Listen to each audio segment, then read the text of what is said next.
Assalamualaikum warahmatullahi wabarakatuh. Waalaikumsalam warahmatullahi wabarakatuh. Alhamdulillah, alhamdulillahi rabbil alamin. Wassalatu wassalamu ala asrofil anbiya'i wal mursalin Sayyidina wa maulana Muhammadin wa ala alihi wa sahbihi ajmain. Ketemu lagi dengan Mr. TM dengan uraian-uraian ilmiah tinggi tentang metodologi, metafisika, tasawuf eksakta ilmiah. Bertempat di kampus Taklim Ma'rifat Tasikmalaya. Judul yang kita angkat kali ini adalah beda antara agama, ilmu samawi, dan ilmu dunia. Perhatikan ya. Ilmu dunia adalah ilmu yang terbaca dengan panca indera, betul ya? Yang terlihat, cium, meraba, dengar, dan rasakan. Yang itu adalah di luar manusianya. Betul ya? Respon melihat, respon cium, meraba, dengar, dan rasakan, maka menjadi pengetahuan. Jelas ya? Yang pengetahuan itu sifatnya sejajar, yaitu sama-sama dunianya. Nah, ilmu dunia adalah ilmu horizontal, jelas ya? Sejajar. Nah, ilmu agama samawi itu ilmu vertikal. Yang ini adalah ilmu akhirat, ilmu roh, yang sifatnya adalah seberapa tinggi rohanimu, disitulah seberapa tinggi pengetahuanmu. Naik, ini juga naik, naik. Kalau ilmu dunia memakai panca indera ya, apa yang kalian lihat berapa dengan rasakan, di situ akan jadi masuk menjadi ilmu. Tetapi kalau ilmu akhirat harus naik dulu baru ada ilmu, betul nggak? Jadi tidak berlaku horizontal, tapi sifatnya vertikal. Jelas ya? Maka pengetahuan di alam roh, pengetahuan vertikal harus linear, rohanimu naik dimensi, mau nggak mau. Kalau nggak naik dimensi, pengetahuanmu berhenti di situ, jelas? Jelas. Makanya disebut nur kitab dan nur iman. Seberapa tinggi nur kitabmu atau pengetahuan ayat-ayat kodemu adalah seberapa tinggi nur imanmu. Jelas? Maka, nah, di dunia ada dua ya, alat membaca gelombang dan alat membaca virtual. Yang tadi panca indera adalah alat membaca virtual. Alat membaca gelombang namanya akal.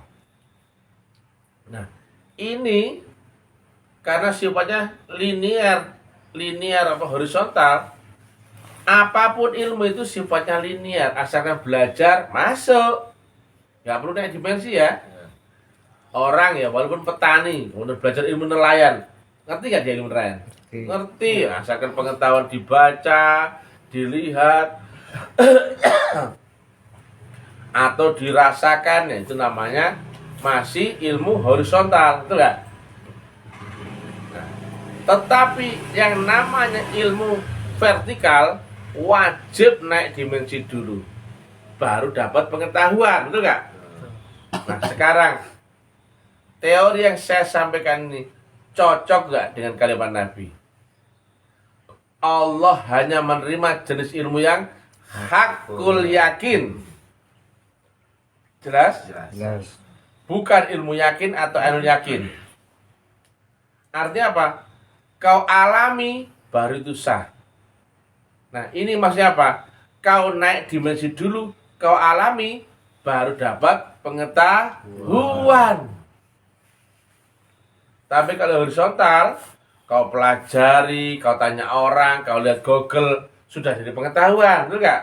Itu ilmu yakin atau ilmu yakin. Tetapi jenis ilmu yang vertikal, kau harus praktek dulu, baru ada pengetahuan. Jadi harusnya kau tidak membaca mushaf. Harusnya kau praktek dulu, baru kau cocokkan dengan mushaf. Jangan kau baca mushaf kemudian kau nggak praktek-praktek, wah berabe, betul nggak? Nah, contoh gini,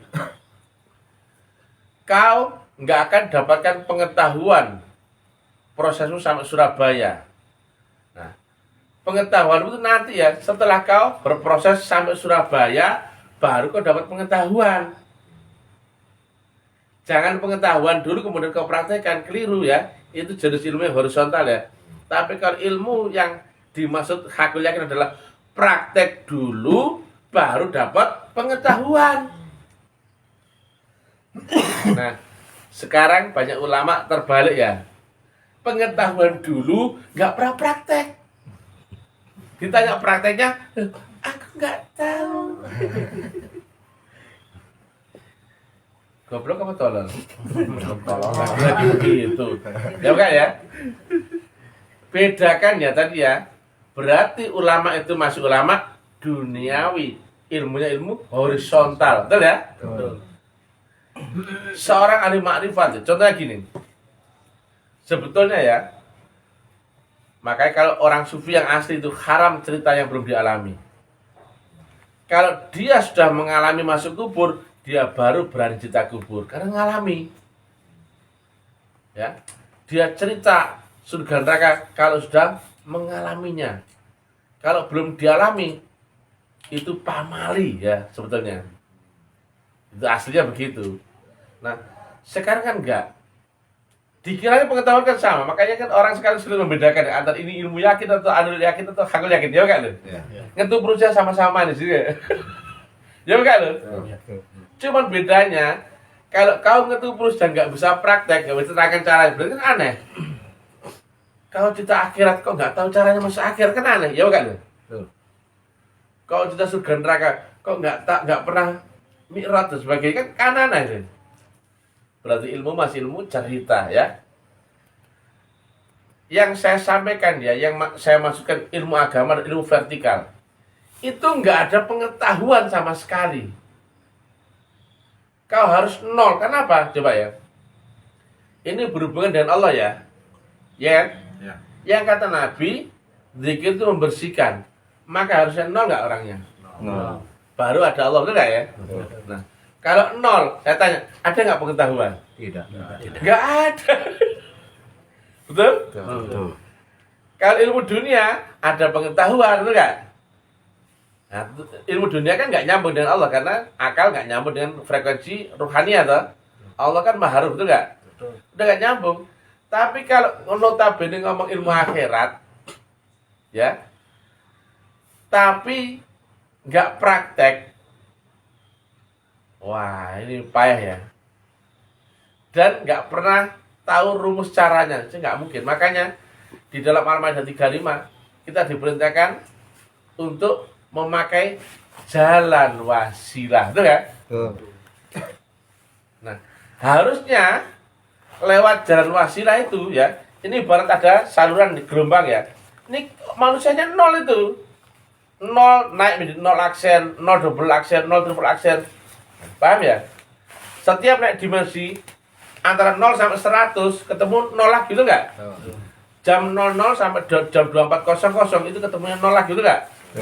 Kalau kau naik dimensi, nolnya menjadi nol aksen. Tapi kau nggak naik dimensi, menjadi nol lagi. Paham? Nol aksen itu nol yang mengalami kuantum. Rasanya seperti dunia lagi, tapi sebetulnya alamnya berbeda naik dimensi. Paham nggak? Matematika ya. Nol menuju 100%, kalau sudah naik dimensi menjadi nol lagi, tapi nolnya nol aksen. Sampai ketemu 100 aksen. Tapi karena naik dimensi lagi menjadi 0 double aksen. Nah itu naik dimensi. Ini bahasa matematika tingkat tinggi ya. Nah, berarti apa? Melewati saluran itu orangnya harus nol. Lah kalau nol, ada nggak pengetahuan? Tidak. Nggak ada. Nah sebetulnya ya, seorang alim ma'rifat, kondisinya kan nol, tuh nggak? Nah, contohnya mohon maaf ya, saat ini misalkan ya, Mr. Tian ngomong, saya tanya, ini pengetahuan dari mana? Dari Mr. Tian apa dari Tuhan? Tuhan. Nah, kalau alim ma'rifat yang asli, ini yang ngomong Mr. Tian apa Tuhan? Tuhan. Ayo, ini secara ilmiah ya. Yang ngomong ini Mr. Tian apa Tuhan? Tuhan. Tuhan. Cuma lewat corong mulutnya Mr. Tian. Ketemu nggak ayat? Wa ma romaita id romaita walakinna Allah roma. Bukan dia Muhammad yang ngomong tapi akulah mulutnya. Bukan dia Muhammad yang memandang tapi akulah matanya. Betul nggak? Loh, terus di mana Muhammadnya? Nol. Paham? Loh, kalau ada orang masih ada pengetahuannya kok cinta agama, bullshit. Paham sekarang ya? Berarti dia manusia yang ngomong, betul nggak? Kalau masih tidak pengetahuan berarti manusia, betul nggak? Tapi kalau dia seorang alim ma'rifat, nol dia, maka tuannya sama dia berhampir itu. La ilaha muncul illallah. Maka yang ngomong siapa? Allah sendiri lewat corong mulut dia. Ini yang asli. Maka beda sekali antara ilmu yakin, ainul yakin, dan ilmu hakul yakin. Yang hakul yakin berarti praktek dulu baru pengetahuan, betul nggak? Dan orangnya harus nol, betul nggak? Kalau orangnya nggak nol, berarti duluan pengetahuan daripada ilmunya, betul nggak? Jelas sekarang? Jelas. Nah, yang disebut ahli makrifat dan ahli agama itu yang vertikal. Jadi dirinya harus nol. Tetapi nol ada di saluran gelombang mutlak. La ilaha hadir illallah. Kalau nol tapi tidak ketemu saluran gelombang mutlak, jadinya adalah tidak ada Tuhan, tidak ada Allah. Nolnya kebablasan. Nolnya kebablasan. Tapi kalau nol ketemu gelombang mutlak, ini ya paham ya? Ini Allah ya, ini kau ya, ini ada, ini kau nol. Sambunganmu ini dan ini adalah nurnya ya. Ini nur mutlak, ini sumbernya mutlak ya, ini ya. Begitu kau menolakkan diri ini mendekat ini. Begitu kau nol, itu sudah hadir. Nah ini loh ya. Jelas bro kalau bisa yang sampaikan. Jelas ya? Jelas. Jadi harusnya ulama yang asli adalah ulama yang ahli makrifat, yang kondisinya telah beserta Allah. Nah, betul nggak kalimat Nabi? Jika tidak beserta Allah, beserta siapa? Setan. Jika, nah saya tanya, syarat beserta Allah adalah manusia harus nol, ya betul nggak? Di saluran gelombang mutlak, betul nggak? Nah, ketika orangnya nggak nol, maka dia beserta Allah nggak? Saya tanya. Enggak. Tidak. Maka kalau orang nggak nol, beserta siapa? Setan. Saya ulangi ya. Kata Nabi, jika tidak beserta Allah pasti beserta. Setan. Syarat beserta Allah harus nol dan ketemu di saluran gelombang mutlak, betul ya? Betul ini? Betul. Jika nol tapi nggak di saluran gelombang mutlak, ketemu Tuhan nggak? Enggak, ya. Atau tidak nol di saluran gelombang mutlak juga enggak ya, betul ya? Betul. Itu harus nol di saluran gelombang mutlak baru Allah hadir dan beserta dengan orang itu, betul ya? Maka jika orang itu nggak nol, ada nggak Tuhan? Tidak. Berarti dia adalah beserta dengan Setan. jelas ya? Nah sekarang apakah ulama-ulama di sono-sono tahu ilmu ini? Saya tanya. Ini ilmu yang masuk akal ya, nalar ya? Apakah mereka beserta Allah waktu ceramah? Tidak. Ini bahayanya. Yang disampaikan benar nggak? Benar dong dari Quran. Tapi karena tidak beserta Allah, maka beserta dengan setan. Ngeri ini. Saya ulangi lagi, karena ini sangat penting ya. Jika tidak beserta Allah, pasti beserta setan. Nah, apa syarat beserta Allah? Adalah manusia nol dan di saluran gelombang mutlak, maka Allahnya hadir. Betul nggak? La ilaha hadir illallah ketika ada di saluran gelombang mutlak. Jelas ya? La ilaha baru illallah. Maka ketika hadirnya Allah dalam dirinya, beserta Allah nggak dia? Tetapi jika orangnya nggak nol, pasti beserta setan kan, betul ya? Betul. Karena Allahnya nggak hadir. Jelas ini? Jelas ya? Jelas. Dan saya tanya, kira-kira Orang bisa nggak berserta dengan Allah jika tidak ketemu wasilah? Tidak. Gak mungkin. Jelas ya? Ini wajib orang itu ada atau ketemu di saluran gelombang wasilah. Jelas ya? Dan tahu teknik dan syarat rukunnya. Jelas? Jelas. Gak bisa dibantah. Jelas ya ini ya? Jelas. Nalar, masuk akal? Akal. Cari dalilnya pasti cocok. Walaupun saya gak pernah cari-cari ya. Gamblang kalau saya nerangkan agama dia sat-sat masih. Karena yang ngomong ini siapa? Mulut saya. Tapi yang ngomong saya siapa? Kontrolnya dari sono, betul nggak? Saya kan ibarat radio. Saya cucukkan dengan gelombang dan frekuensinya. Kalau saya cucukkan dengan Prambors FM, maka yang siar di radio siapa? Radio saya siapa? Prambors. Ya stasiun Prambors FM di mana? Ya di sono, betul nggak? Saya tinggal apa? Menyamakan gelombang dan frekuensi, betul nggak? Caranya apa? Saya kosongkan radio saya hanya di stasiun di gelombang X dan frekuensi X, betul nggak? Nah, saya nolkan semua yang lain hanya ada di gelombang itu. Maka muncul nggak siaran radio itu di radio saya? Muncul. Muncul. Maka ibarat la ilaha muncul ya apa? Illallah. Betul nggak? Nah, gelombang radio yang namanya Prambors FM hanya terwakili di satu titik. Ya kan? Selain itu pasti bukan Prambors. Betul nggak? Betul. Saya ulangi lagi ya. Prambors ada di gelombang 100 MHz FM. Maka yang selain 100 MHz pasti bukan Prambors, betul nggak? Betul. Demikian juga Allah. Allah dia ada di saluran wasilah itu tok. Nah, yang di luar wasilah Allah bukan? Bukan. Jelas ya? Jelas. Bagaimana cara bisa beramal akan Allah? Lewat saluran dan frekuensi tadi, betul nggak? Betul. Nah, jelas ya? Tetapi saluran itu nyambung, tapi kau harus nol, barulah dia hadir dalam dirimu. Maka dia berkata-kata lewat mulutmu. Dia melihat lewat matamu. Bukan matamu, bukan gitu ya. Kalau saya bilang matamu itu pada Abah Gos. Ya. Perek sufi gitu. Sufi perek ya. Kayak pelacur gitu. Juga dandan. Iya itu kalau misalkan cewek itu genit dia tuh. Cuman dia ulama katanya. Ulama apa enggak? Saya yakin dia bukan ulama tapi alama. Jelas ya? Deket-deket sini dia. Ya, deket sini ya. Kapan-kapan saya tempeleng dia ya. Apa Gos kok? Saya nggak ngomong yang lain ya. Apa Gos siapa? Bapaknya hantu. Jelas ya? Nah. Berarti makanya disiplin ilmu rohaniah beda dengan ilmu akal. Ilmu akal horizontal, apapun bisa kau serap, kau telan ya. Kau baca bisa nggak kau telan? Kau lihat bisa nggak kau telan? Kau dengarkan dari itu bisa nggak kau telan? Bisa semua. Tapi kalau ilmu rohaniah kau harus naik di dimensi. Makanya disebut mi'raj, betul enggak? Dari dimensi dunia menuju Allah melewati 7 lapis langit, betul enggak? Jelas? Jelas. Maka praktek dulu baru ada pengetahuan ya. Jangan pengetahuan dulu kemudian praktek, itu keliru.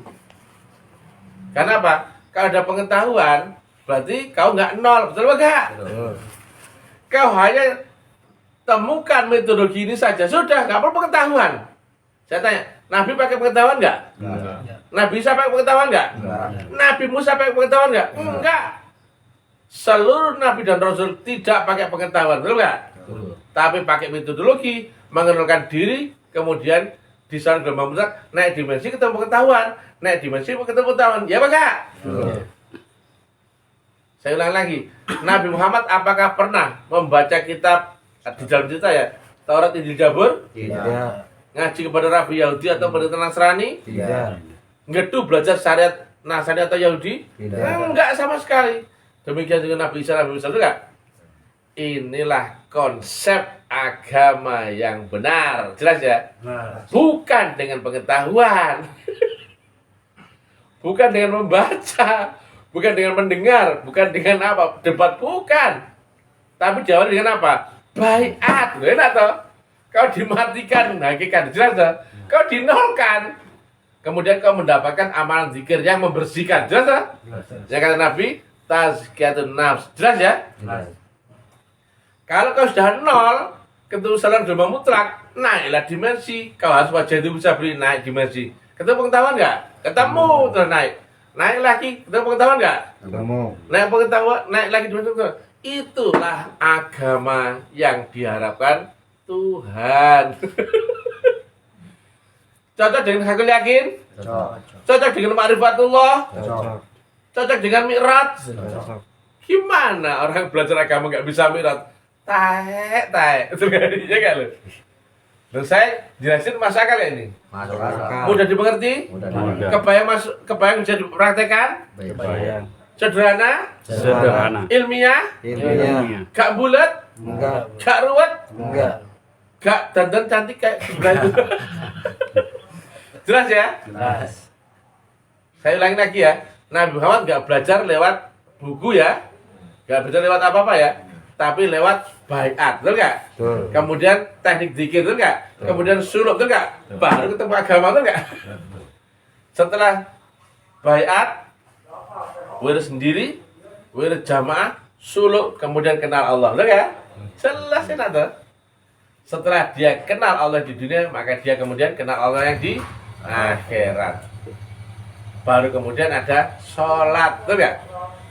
Nah, coba. Orang belum dapat apa-apa kemudian sholat, bodoh gak itu? Bodoh. Jauh ya. Dan sekarang ya, beda antara ilmu akal horizontal dan ilmu roh yang harusnya vertikal. Nah, naiknya ilmu roh harus lewat saluran jalan wasilah. Baca Al-Maidah 35. Betul nggak? Betul. Tepuk tangan. Yo ya. Oh yeah. Ya kalau reggae itu. Kalau yo apa? Rap gitu. Kalau reggae, oh yeah, gitu. Tetap kami di atas angin ya. Kami nggak sama dengan Anda. Anda kecoa ya. Kecoa kakus tepatnya. Saya Mr. TM yang brilian baik hati. Jangan. Tidak sombong. Beda nggak? Beda lah ya.